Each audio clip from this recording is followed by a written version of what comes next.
Mom, is it true you don't have a real job? My 8-year-old son, Liam, was standing in the kitchen doorway, still wearing his backpack, his lower lip trembling. Grandma Margaret told Uncle Kevin's kids that you just sit at home while Daddy pays for everything. She said we're the charity case of the family. And Cousin Brody told everyone at school. I set down my coffee mug. My hands were steady, but something inside me cracked. What exactly did Brody say? He said his grandma told him that you married Daddy for money because you couldn't take care of yourself. He said it at lunch, in front of everybody. Tyler and Mason were laughing. They called me the charity kid. I pulled Liam onto my lap. He was getting too big for that, all knees and elbows, but he folded into me like he was 4 again. I could feel his chest shaking. Listen to me. None of that is true. You know that, right? Then why does Grandma always say mean stuff about you? That was the question I'd been dodging for 9 years. My mother-in-law, Margaret Ashford, had decided she didn't like me approximately 11 minutes after we first met. I was 27, working ridiculous hours, wearing jeans and a blazer to a family brunch where everyone else was in pearls and pastels. She looked me up and down and said, "Ryan, honey, you didn't tell me she was so casual." It never got better. Over 9 years of marriage, Margaret had perfected the art of the elegant insult. She never raised her voice. She never said anything that would sound cruel if you wrote it down. But the tone, the timing, the little smile afterward, it was surgical. At Thanksgiving, "Elena, did you make this pie? How brave of you to try." At Christmas, "I just worry about Liam. Children need structure, and with you home all day doing whatever it is you do, I just hope he's getting enough stimulation." At Ryan's birthday dinner last spring, you know, Ryan could have married Christine Palmer.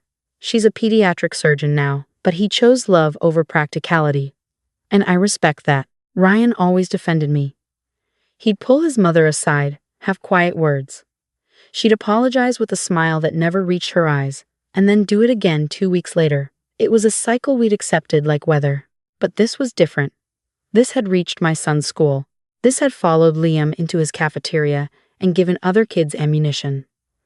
That crossed a line Margaret didn't even know existed. What Margaret didn't know, what nobody in the Ashford family knew except Ryan, was that I was the majority owner of Botanica Hospitality Group, 12 restaurants across the Southeast, 4 James Beard nominations, annual revenue just north of $31 million, 260 employees, and Margaret's absolute favorite restaurant in the world, the one she insisted on going to every Sunday for family dinner, the one she bragged about to her garden club, like she'd personally discovered it.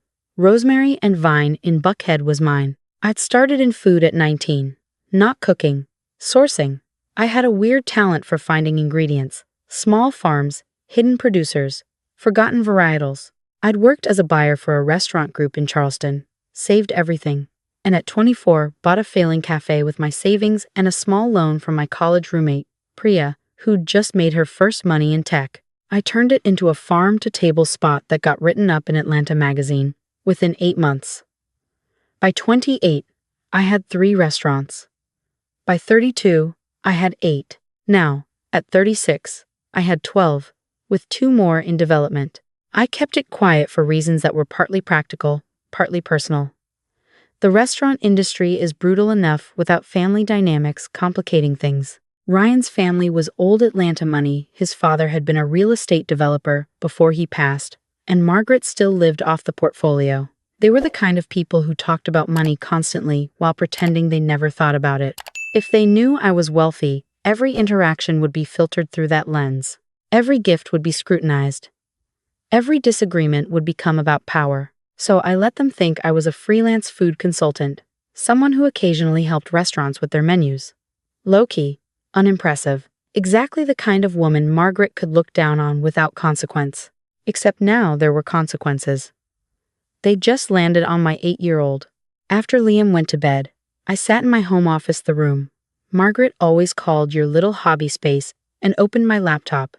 Ryan was at a conference in Denver. I called him. "Your mother told Kevin's kids that I'm a charity case." Brody repeated it at school. Liam came home crying. Silence. Then, "She did what?" I told him everything. The charity kid comment. The laughing at lunch. Liam's trembling lip in the kitchen doorway. Ryan's voice went flat. That's it. I'm calling her right now. Don't. Not yet. Elena, I'm not letting this. I have an idea, but I need you to trust me and let me handle this. More silence. Then a long exhale. What are you going to do? Something I should have done years ago. I didn't sleep much that night. Instead, I pulled up files I hadn't looked at in a while. Botanica's corporate structure. The management team at Rosemary and Vine. The reservation system. And something else, something I hadn't thought about in years but suddenly felt relevant. 6 years ago, Margaret's younger brother, Gerald, had invested $200,000 in a restaurant venture that went belly up within 18 months. Margaret had been devastated not for Gerald, but because she'd co-signed the lease and ended up on the hook for $40,000.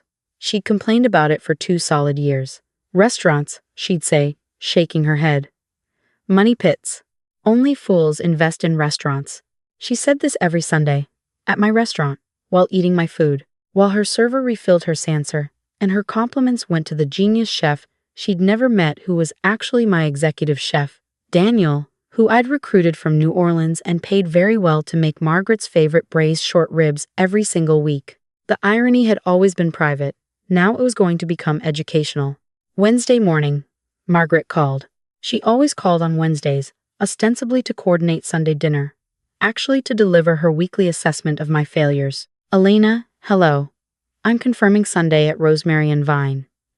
I've already spoken to the hostess about our usual table. I specifically requested the corner booth. I don't want to be near the bar again. Last time that couple next to us was so loud. Anyway, 7 o'clock. The whole family's coming. Kevin and Laura, the kids, Ryan, and you and Liam. Oh, and I've invited my friend Judith and her daughter. Judith's daughter is an architect. Very accomplished. She paused, waiting for me to acknowledge the implied comparison. I didn't. Actually, Margaret, I wanted to talk to you about something Liam told me yesterday. Oh? He came home from school upset. Apparently, Brody told his classmates that Liam's mother doesn't work and that our family is the charity case. Brody said he heard it from you. Margaret laughed, that little breath of a laugh she used when she wanted to dismiss something without appearing dismissive. Oh, Elena. Kids exaggerate. I may have mentioned to Kevin's boys that different families have different situations. There's no shame in Ryan being the provider. Plenty of women choose to stay home. I just think Liam should understand that his father works very hard for what they have. My son was bullied at school. Margaret. Bullied is a strong word. Children tease. It builds character.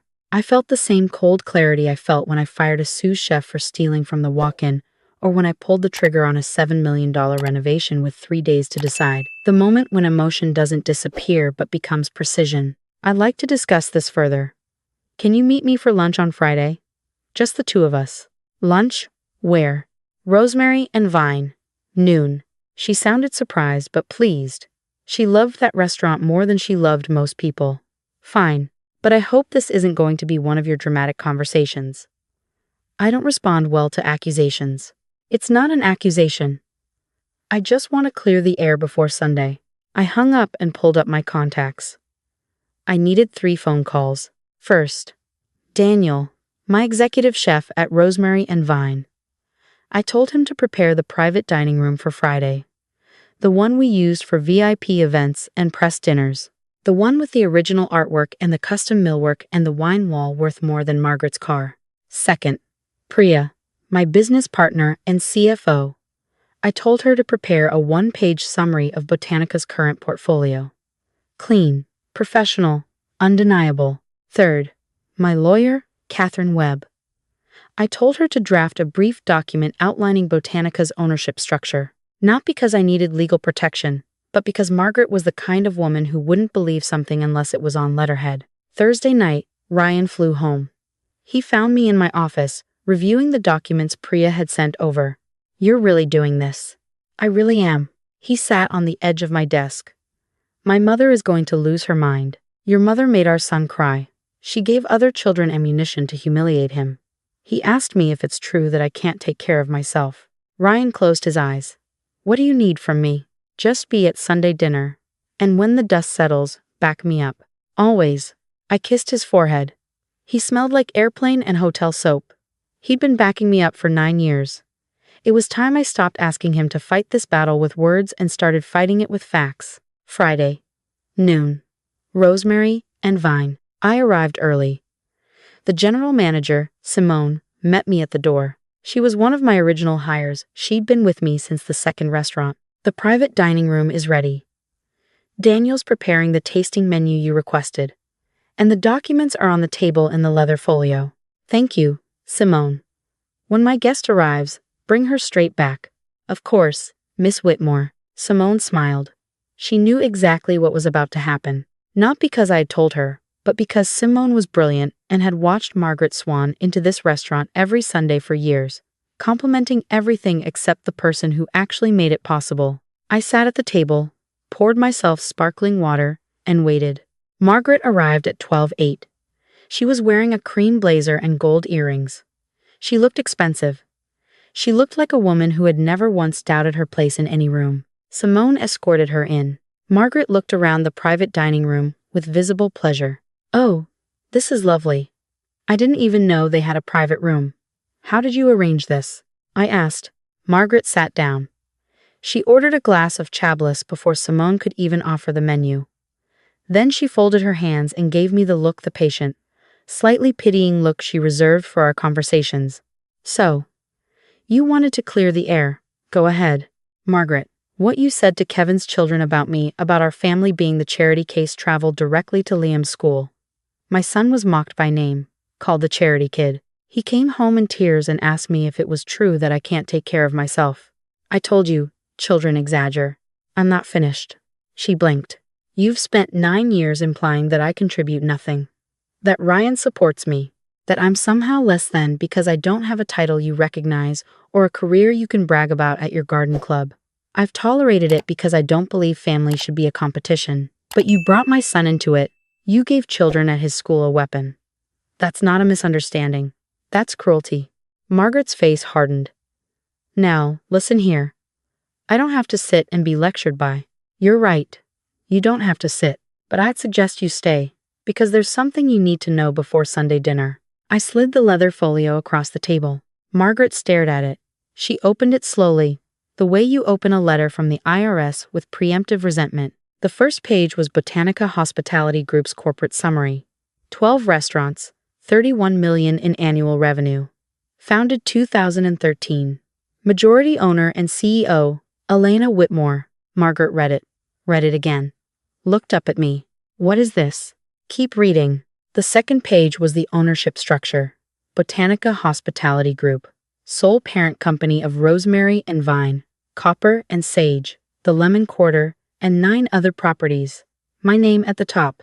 My signature on every line. The third page was a Rosemary and Vine specific summary. Revenue, awards, press coverage, the 4 James Beard nominations. A photo of me with Daniel at the last awards ceremony. Both of us in chef's whites, grinning.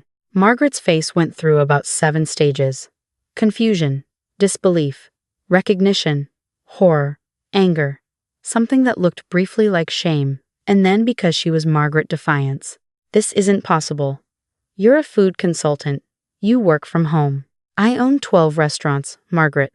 This one, the one you eat at every Sunday, the one you brag about to Judith and Carol, and every woman in your garden club, is mine. The braised short ribs you love? My recipe, executed by my chef, in my kitchen, in my building. You're lying. Page 4 is a copy of the property deed. Page 5 is last year's tax filing. My lawyer prepared everything. You're welcome to verify with anyone you'd like. Margaret stared at the documents. Her Chablis arrived. She didn't touch it. Ryan knows? Ryan has always known. He helped me incorporate. He's watched me build this for 12 years. But you drive a Subaru. You live in that little house on Magnolia. I live in a house I love in a neighborhood I chose. I drive a car that's practical for farmers market runs at 5 a.m. I don't buy things to impress people. Margaret, I never have. Then why didn't you tell us? Why, let me think. Because I watched what money did to your family when Gerald's restaurant failed. I watched you blame him for years. I watched every holiday turn into an accounting session. I didn't want that for Ryan and me. I didn't want every family dinner to be about who has what.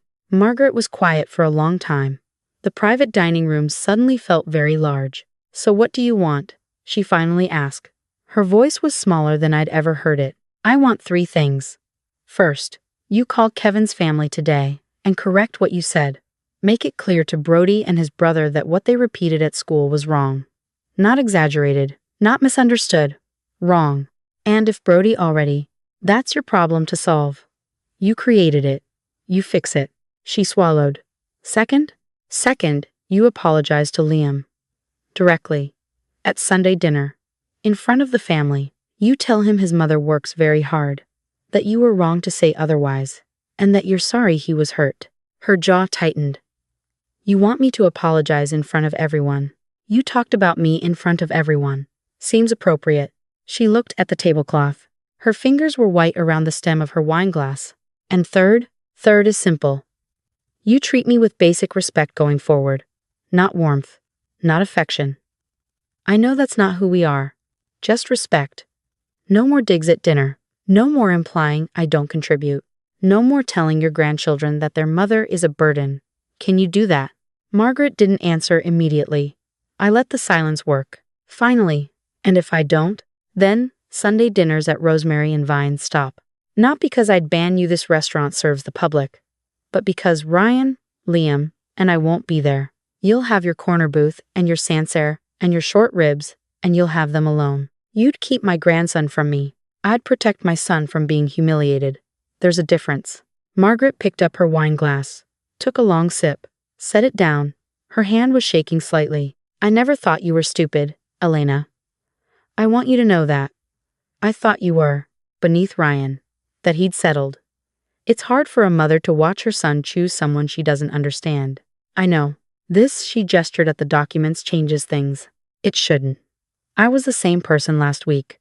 The same person who sat at your table every Sunday and listened to your comments and smiled and let it go. The only thing that's changed is your perception. And honestly, Margaret, that says more about you than about me. She flinched. It was small, but I saw it. We sat in silence while Daniel's team brought out the first course, a burrata with heirloom tomatoes and basil oil, plated like a painting. Margaret ate mechanically. She was processing. I let her. After the second course, she spoke again. Did you ever think about telling me? Before today, many times. But I always imagined exactly this conversation, and I always decided the peace was worth more than the satisfaction. Until Liam came home crying. Then the math changed. Margaret nodded slowly. I'll call Kevin tonight, and I'll speak to Liam on Sunday. A real apology. Not I'm sorry if you felt hurt. A real one.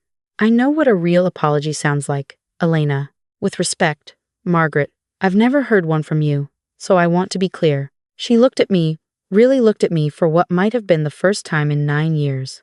Something shifted behind her eyes. Not warmth, exactly, but recognition, like she was seeing a person where she'd previously seen a prop. Fair enough, she said quietly. We finished lunch mostly in silence. When the check came, there was no check, obviously. But Margaret didn't know that until Simone waved her off with a, "It's been taken care of, Mrs. Ashford." Margaret gathered her purse and stood. Elena. Yes? The short ribs really are exceptional. I'll tell Daniel. She left. I sat in the private dining room for another 10 minutes, finishing my sparkling water, looking at the artwork on the walls, pieces I'd chosen myself, from local artists. During a renovation I'd personally overseen at 2 in the morning, while Liam slept and Ryan graded papers for his classes. Simone appeared in the doorway. How did it go? Ask me Sunday. Sunday evening. Rosemary and Vine. 7 o'clock. Ryan and I arrived with Liam, who was wearing his favorite blue button-down and looking nervous. He knew something was happening. Kids always know. The family was already there. Kevin and Laura with their boys. Margaret at the head of the table, perfectly composed, wearing a navy dress I'd never seen before. Judith and her architect daughter were notably absent. Margaret stood when we walked in. She looked at Ryan, then at me, then at Liam. Liam, sweetheart, come here. Liam looked at me. I nodded. He walked over to his grandmother. She knelt, in her navy dress, on the restaurant floor, so she was at his eye level. I owe you an apology. I said some unkind things about your mother, and those things reached your school and hurt you. That was wrong of me. Your mother is one of the hardest lurking people I know, and I should have said so a long time ago. I'm very sorry. Liam's eyes went wide. He looked at me again. I smiled. It's okay, Grandma, he said. His voice was small but steady. Thank you for saying sorry. Margaret hugged him. It wasn't performative. It wasn't for the audience. Her eyes were closed, and for a moment she looked like a woman confronting the distance between who she was and who she wanted to be. When she stood up, Kevin was staring. Mom, what was that about? Margaret smoothed her dress. A correction that was long overdue. She looked at me. Elena, would you like to add anything? No, I said. I think that covered it. Dinner was different that night. Not transformed. Margaret didn't suddenly become warm and effusive. That wasn't who she was, and I didn't need it. But the little digs were gone. When Laura asked what I'd been up to, Margaret didn't jump in with a dismissive comment. When Liam talked about his school project, Margaret listened without redirecting to Brody's accomplishments. The shift was subtle, but the whole table felt it. Kevin kept glancing between his mother and me, trying to decode the new dynamic. Laura raised an eyebrow at Ryan, who shrugged with a barely concealed grin. After dessert, Margaret pulled me aside near the wine wall. I called Kevin on Friday, she said. I told the boys what they repeated was wrong, and they need to apologize to Liam at school. Kevin wasn't happy with me. He said I'd overstepped. You did overstep. I know. She paused. I also canceled Judith for tonight. I realized I'd invited her daughter to make a point, and that point was cruel. I appreciate that. Margaret looked at the wine wall. Hundreds of bottles, carefully curated, backlit in amber. This is really all yours. All 12? All 12. She shook her head. 12 years and I never knew. You sat there every Sunday while I said horrible things, and you never once. I almost told you dozens of times. Usually right after you compared me to Christine Palmer. Margaret had the grace to wince. Christine Palmer is a perfectly nice woman, but she has the personality of a wet napkin. Ryan would have been miserable. I almost laughed. That might have been the kindest thing Margaret had ever said about me by way of insulting someone else. But still, I don't expect us to be best friends, Margaret. I just need you to stop hurting my son to make a point about me. I will. She straightened up. But Elena, I would like to see the kitchen sometime. If that's appropriate, I'll arrange a tour. She nodded once, crisply, and walked back to the table. I found Ryan and Liam waiting by the entrance. Liam was holding a to-go box of short ribs. Daniel always sent him home with extra. Mom, Grandma was really nice tonight. She was. Is it because of what you talked about on Friday? Partly. What did you talk about? Respect. And how people deserve to be treated. Liam thought about this while we walked to the car. The Subaru. Practical and dented and mine. Mom? Yeah, buddy. Brody said his grandma told him we were poor. Are we poor? I unlocked the car, opened his door, looked at my son 8 years old, blue button-down, short ribs in hand, the whole complicated mess of family and money and pride reflected in his brown eyes. We're not poor, sweetheart. But being rich or poor isn't what makes someone valuable. How you treat people is what matters. Being kind when it's hard. Saying sorry when you're wrong. That's what makes someone worth knowing. Grandma said, sorry tonight. She did. And that took a lot of courage. He climbed into the back seat. Ryan was already in the passenger side, pretending to check his phone, actually wiping his eyes. I pulled out of the parking lot.